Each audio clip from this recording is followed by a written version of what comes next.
Now, before the service started, I was coming up here and getting my little spot here ready, and somebody here, I won't say who it is because I don't want to embarrass her, came up to me and said, "Are you nervous?"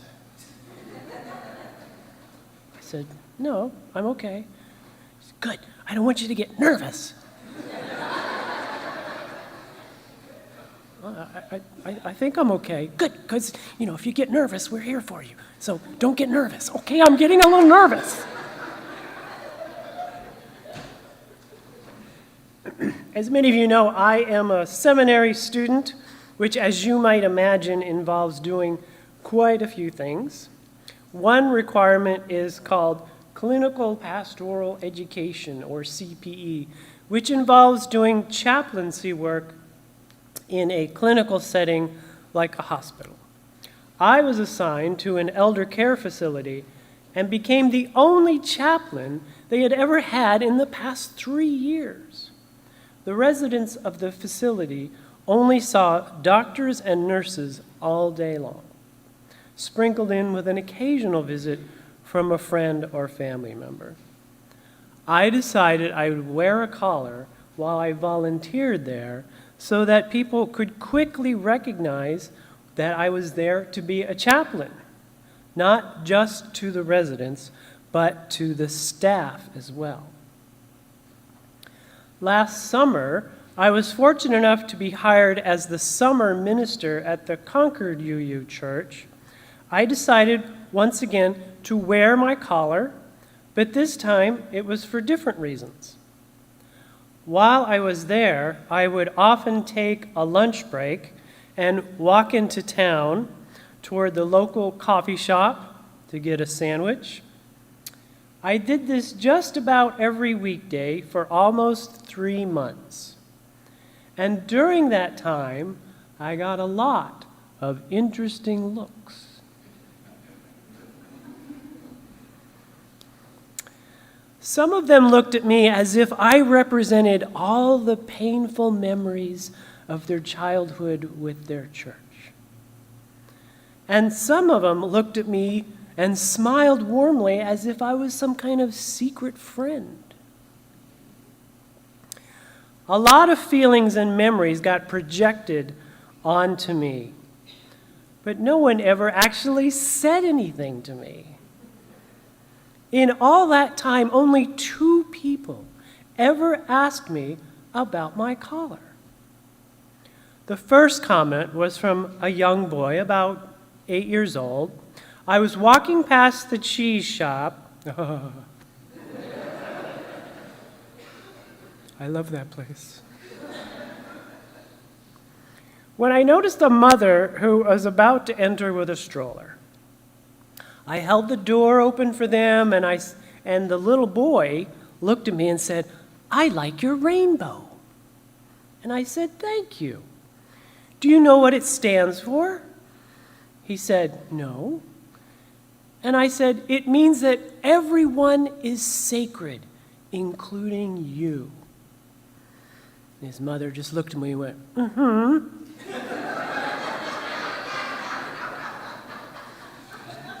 Caroled her children into the cheese shop. The second and only other person while I was there to ask me about my collar was the church administrator. On the very last day of my ministry there, and when I was on my way out the door, she gingerly stopped me and said she wanted to ask me a question.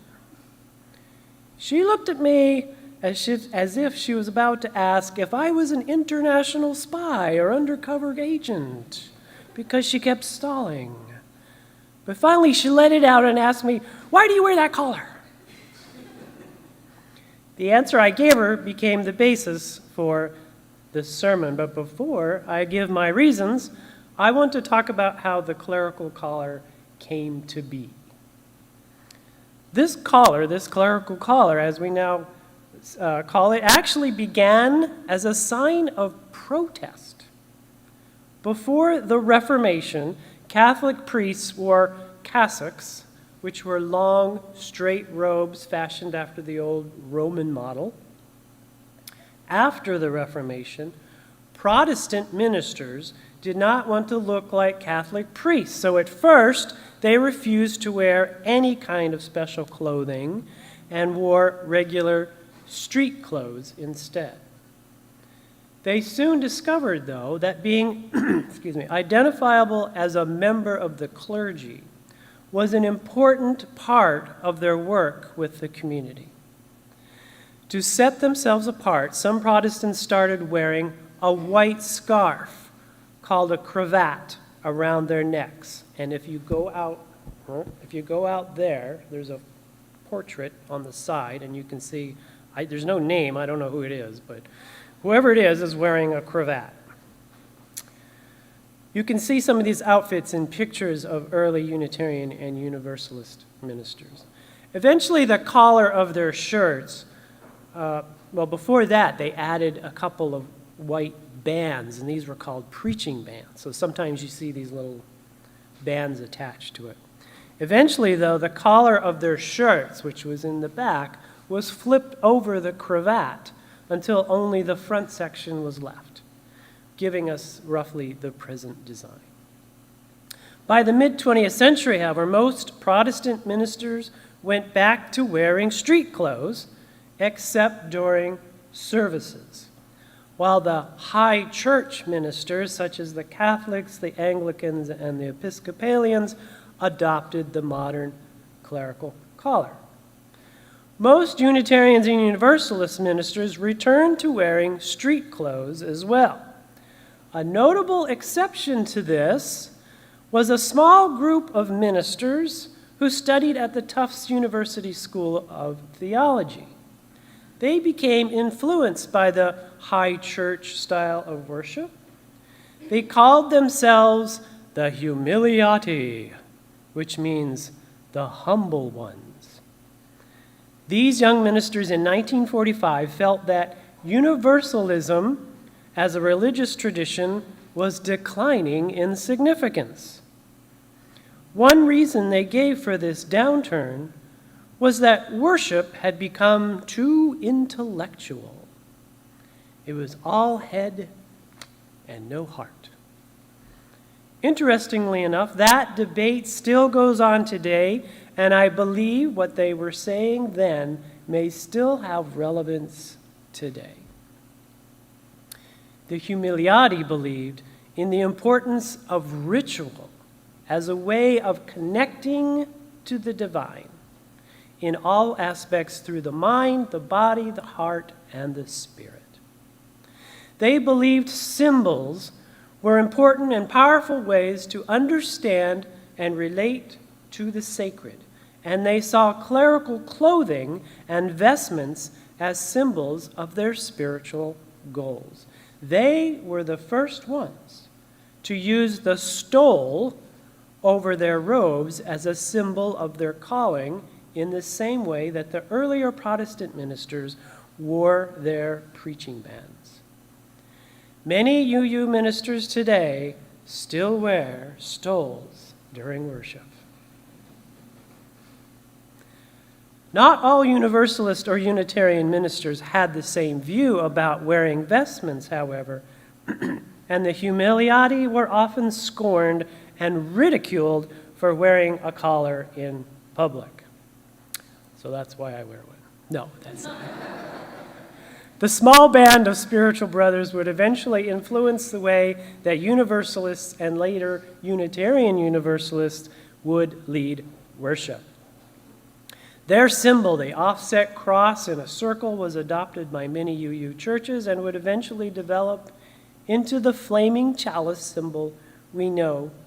But the development of a practice of wearing clerical collars never really took hold after the Humiliati disbanded in 1954. So why risk wearing a collar and getting funny looks from both people on the street and even a few colleagues?